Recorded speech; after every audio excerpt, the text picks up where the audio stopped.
A couple of years back, an extensive survey of the 50 most delicious foods of the world was compiled.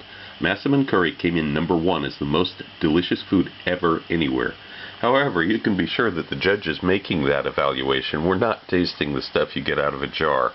When I started looking at what other recipes were online for this masterpiece of Malaysian and Thai cooking, I was really quite shocked that almost everyone is using bottled, pre-made pastes. Why? It's a lot less work to make than French onion soup, for instance.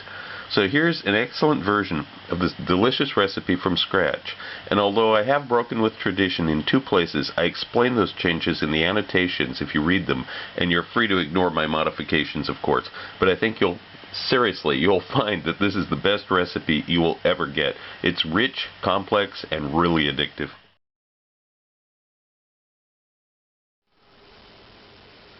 Yeah, you want carrots to look good.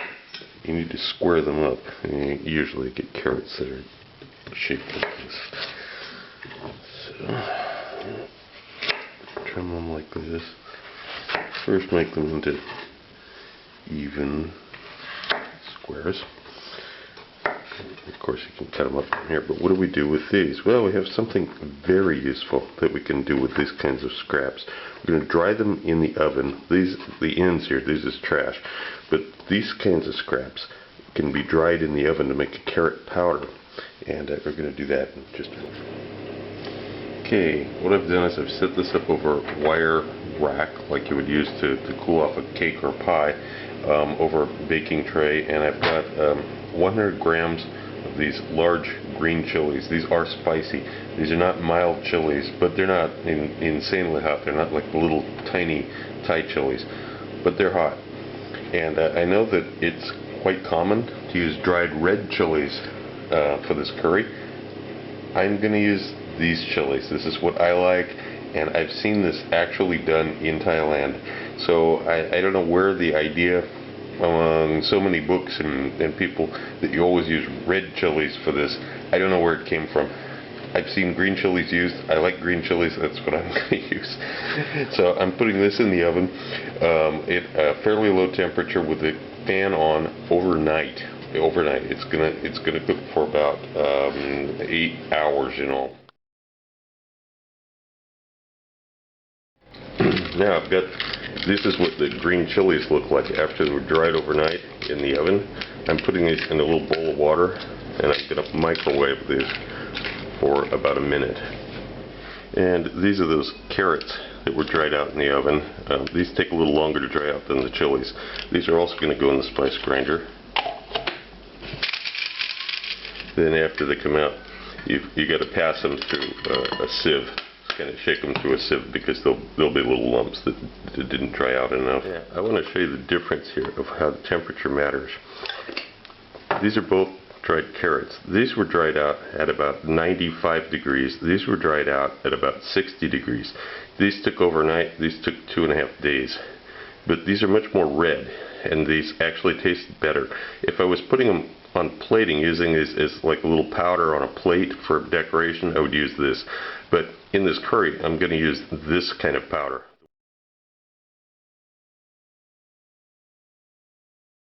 If you've watched my other videos, particularly regarding highly spiced foods, you've heard me say that different regions have different ways of dealing with spices, whether they're dry toasted, they're ground up first, they're toasted in oil. This is one of the more unusual cases, is that these are actually toasted or boiled in water first. I've got cinnamon, coriander, cilantro, star anise, and the green cardamom pods. These are all going to be cooked fairly slowly in water until they're dry.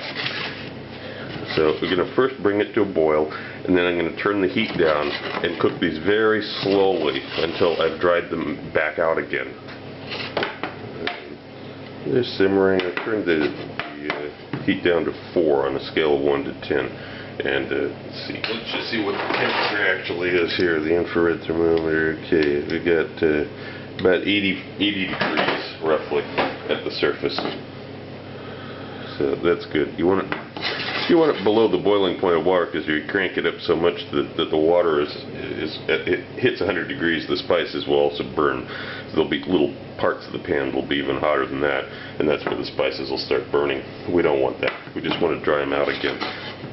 Drive off the water, dry out the spices. Another couple of minutes. These have been cooking now for about 4 minutes on the low heat, and you can see there's still moisture there. They're not dry. You're going to keep this going until they're completely dry, but I'm going to turn the heat down now to 3 on a 1 to 10, and just keep an eye on them. Watch out that they don't burn. It's been about 6 minutes, and I'm turning the heat down even lower. Now I'm down to 2.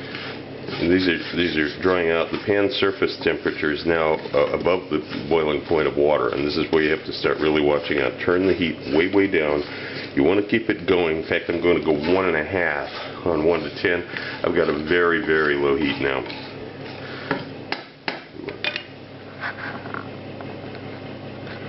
Okay, it's been about 10 minutes now. The pan temperature here is about 120 Celsius. I just checked it with the infrared thermometer. When it actually hits 10 minutes, I'm going to take these, put them in a bowl, let them cool off completely. And I've got those spices that we toasted in water and then dried out, and I'm putting these in the spice grinder.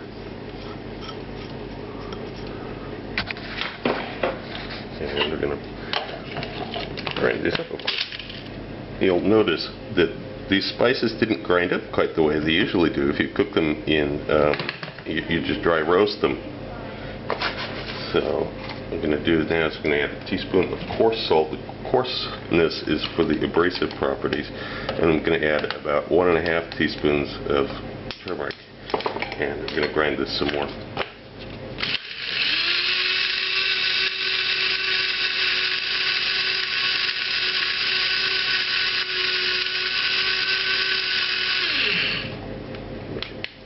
This is fine. Now this needs to be transferred to a container like a jar. So here's the jar that has the turmeric and the other ground spices in it. Now I'm going to put about a full teaspoon of this dried carrot, and maybe just a little bit more. It's okay. This adds a very interesting note to this. Yeah, it's not traditional in most recipe books you'll find, but this sort of thing is done, and they use a lot of other ingredients you can't get, so don't feel bad about using something that seems weird to you. Believe me, plenty of really weird ingredients go into Massaman curries. This is just fine. This is still completely authentic.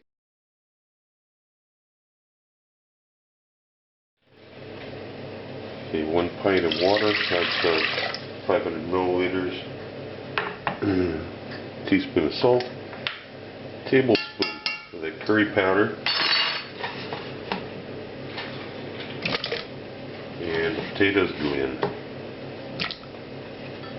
I'm going to bring this to a boil over high heat, and then take it off the heat, put a lid on it, and let it stand there and steep. And when it's at a good rolling boil, put a cover on it, kill the heat, and move it to a back burner and let it just stand there with a lid on it. After those potatoes have completely cooled down to room temperature, then you strain them and set them aside. This is a great Thai restaurant trick, because potatoes take a long time to cook. You can't screw around with the sauce simmering with potatoes for 20 minutes. So you do a bunch of these up ahead of time. They're already flavored with the curry. They're soft. They're almost ready to eat right now. They're just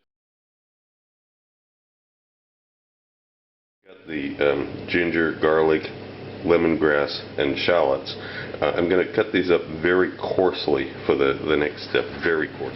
Now I've got a separate pan, a very heavy one with some non-stick surface properties, heating up, and the other pan, the one that we just toasted the spices in, I'm going to add some peanut oil.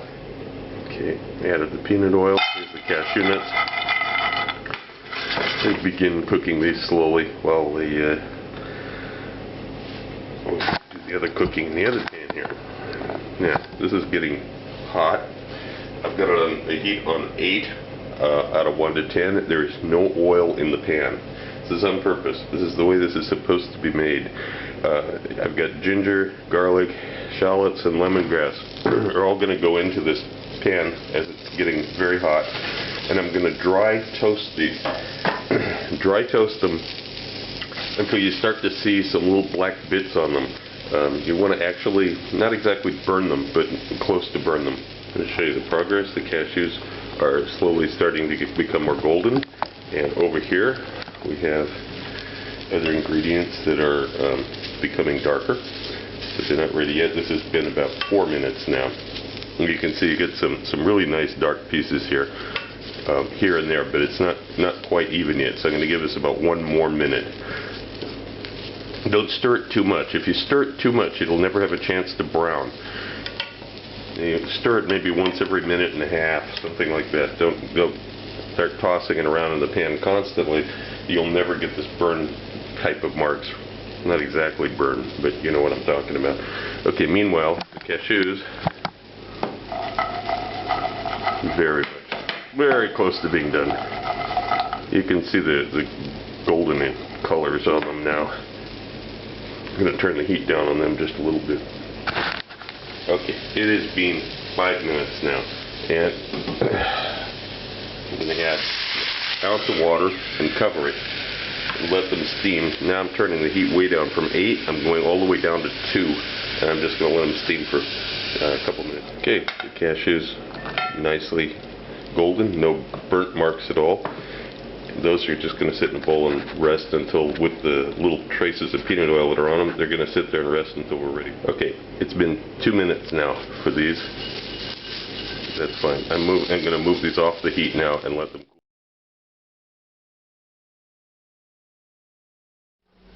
Meanwhile, in yet another bowl, we have half an ounce of 15 grams of coriander, cilantro roots and stems that are soaking in a bowl of water to loosen all the dirt off of them.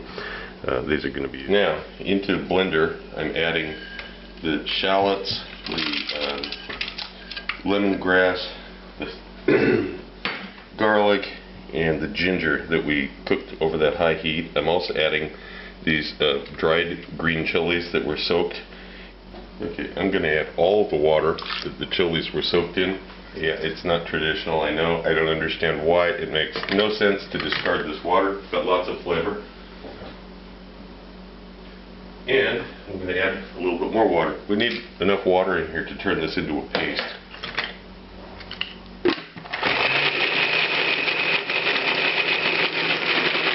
And we'll have to stop and scrape it down a little bit.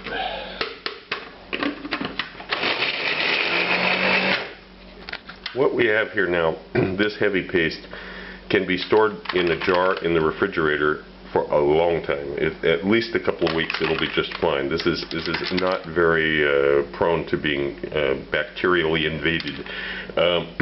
However, this is, of course, is not finished. In a restaurant we might store it at this stage if we don't make Thai curries or Massaman curry very often, because we want to have maximum shelf life. We don't have to go through all this every time we need it.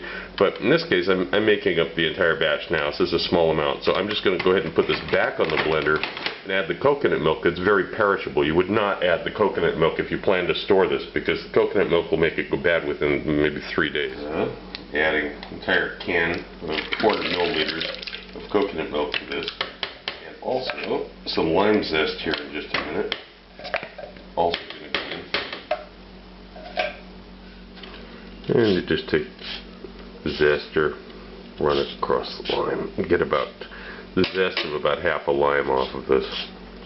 And don't get the white pithy part either, just get the green part on the surface. That's where all the flavor is. The white part beneath it is very bitter. So it's about half of the lime. And of course it gets blended again. And now it has to be passed through a sieve, rubbed through as much as you can possibly get through this. Keep at it for a minute or two. Don't give up too soon. Okay, now we have our base. We're going to add about 2 tablespoons of that, maybe just a little bit more, of that prepared curry powder that we made up earlier.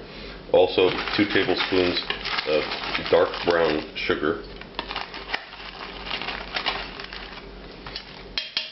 And a tablespoon of nam pho, Thai fish sauce to this. And we're we're going to begin heating this gently on a medium-low flame. This is just barely at a simmer. I've actually got it on a heat of 1 right now. I'm keeping it around roughly 70 degrees Celsius, and I'm going to slowly... Okay, after about 5 minutes, I'm going to add a full tablespoon of dried basil to this. You can use Thai basil if you can get it. Where I'm at, nobody's ever heard of it, does not exist. Then I'm going to add the raw chicken to this. This is boneless, skinless chicken thighs I took apart myself. This is going to stay at a very low simmer for a few minutes, at least till the chicken absorbs some of this flavor before I start diluting it with other things. Okay, through the magic of video editing, about 5 minutes has gone by here, and we know that the chicken's got a lot of that flavor, and now I'm going to add the chicken stock, 120 milliliters. Why does it look like gelatin instead of the stuff you get in a can? Because this is good quality homemade chicken stock. I made it from the bones that this chicken came off of, the thigh bones. So now we're going to keep it got it on a heat of 2 on 1 to 10.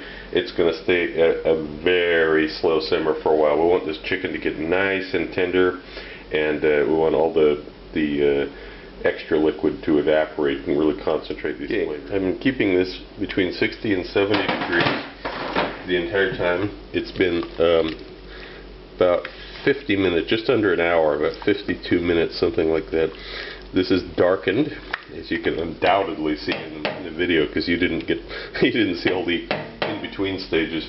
Now I'm going to add an ounce of lime juice, 30 milliliters, and I'm going to add those potatoes that were previously boiled in the curry. And I'm going to let this cook a little bit more, reduce it down a little bit more. The potatoes will help thicken it, and we'll add the fresh chopped cilantro right at the end. Let's let this cook a little. Oops, almost forgot. Also add the cashew nuts. Yeah, those also go in at the same time the potatoes go in. Yeah, that's what happens when you're making something like this. Easy to forget an ingredient.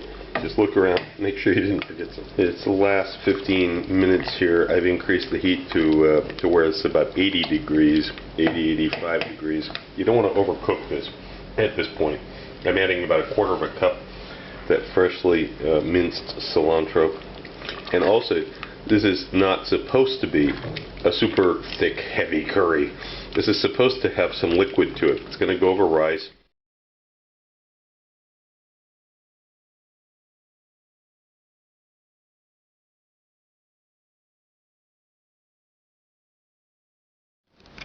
Also look for my cocktail book, Cocktails of the South Pacific and Beyond, Advanced Mixology, available through Amazon online.